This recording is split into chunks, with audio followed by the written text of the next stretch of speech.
Ciro, muy buenos días. Manuel, muy buenos días. Con el gusto de saludarlos. Sí, mira, Ciro, una primera consideración que me gustaría hacer para analizar el tema de los menores que han padecido y muerto por COVID en México. Lo que tenemos es la información de la Secretaría de Salud, que sobre todo se refiere a casos hospitalarios, es decir, a personas que han pasado por una institución de salud, de manera que quedan fuera todos aquellos casos que han padecido COVID y aún muerto por COVID en sus casas, ¿no? Con esta reserva hay que tenerla presente siempre, ¿no? Bueno, con esta información oficial de la Secretaría de Salud y considerando esta limitación, lo que tenemos es lo siguiente, como decías, los menores de edad explican el 4.7% del total de contagios. Representan el 1.6% de los hospitalizados a lo largo de la pandemia y con cerca de 700 muertes, los menores de 18 explican el 0.3% de los decesos por COVID. Así visto, el tema de COVID en los menores parecería ciertamente marginal, independientemente de lo dramático de estos casos, pero creo que sobre el tema es necesario, Ciro, hacer algunas consideraciones, si tú me lo permites. Por favor.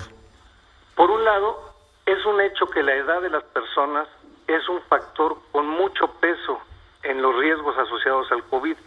Esto es así por razones biológicas, naturalmente, pero también por razones sociales.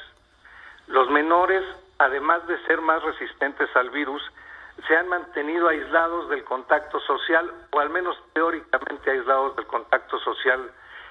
Si se reduce ese aislamiento, por ejemplo, con el regreso a las escuelas, el riesgo de contagios sin duda se va a incrementar. Ante esa posibilidad, debemos tener en cuenta cuál es el pronóstico de un menor que se contagia. ¿Qué pasa si un menor de edad se contagia de COVID? ¿Qué nos dicen los datos?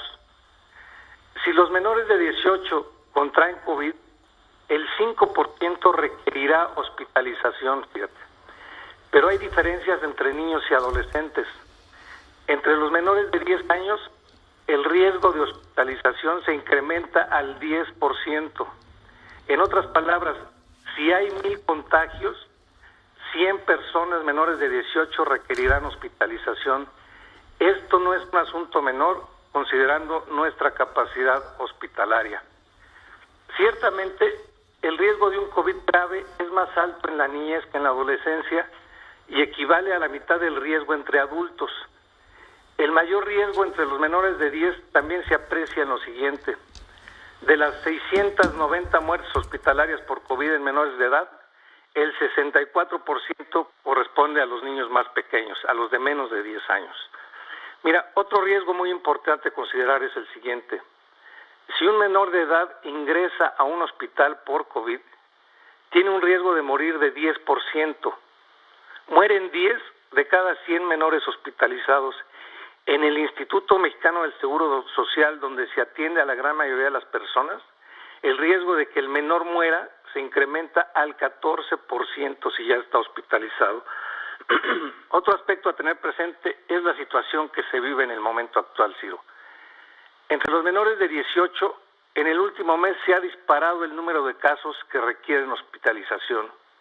En el último mes se disparó el número de menores hospitalizados en 1,095 casos. Es el nivel más alto para un mes en toda la pandemia. También el número de muertes entre menores en este último mes es el más alto de la pandemia, con 60 decesos o 2 por día, ¿no? La situación es tal que el ritmo de incremento de las hospitalizaciones de menores de 18 años en el último mes supera al ritmo que tiene la población en general.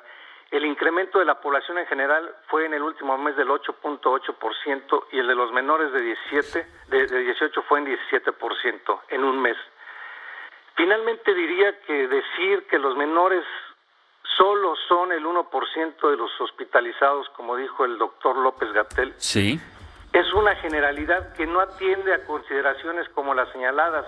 Esta afirmación ve lo que ha pasado hasta ahora, pero no ve los riesgos que pueden venir con una capacidad hospitalaria limitada en su capacidad, en su calidad y en sus recursos, Ciro. De acuerdo, aunque pues el dato disponible hasta ese momento pues le da la razón al doctor López-Gatell. Sí, entiendo la preocupación, entiendo la proyección, que hay una tendencia al alza, pero con las cifras disponibles hasta el momento y frente al tamaño de las muertes, de los contagios en mayores de 18 años, la cifra de menores sigue siendo muy baja, Héctor. Sí, efectivamente. Datos duros. Efectivamente, y con eso empezaba, Ciro, efectivamente. Sí, como lo decía, sí. Datos duros, ahora proyectar, pues sí. Saber cómo se van comportando. Yo subrayo dos aspectos, Ciro. Sí. El 10% de los que se contagian van a requerir hospital y el 10% de los que requieran hospital van a fallecer. Ese es un dato que hay que tener presente. 10% de contagios van a acabar en hospitales. Y 10% de ellos van a fallecer.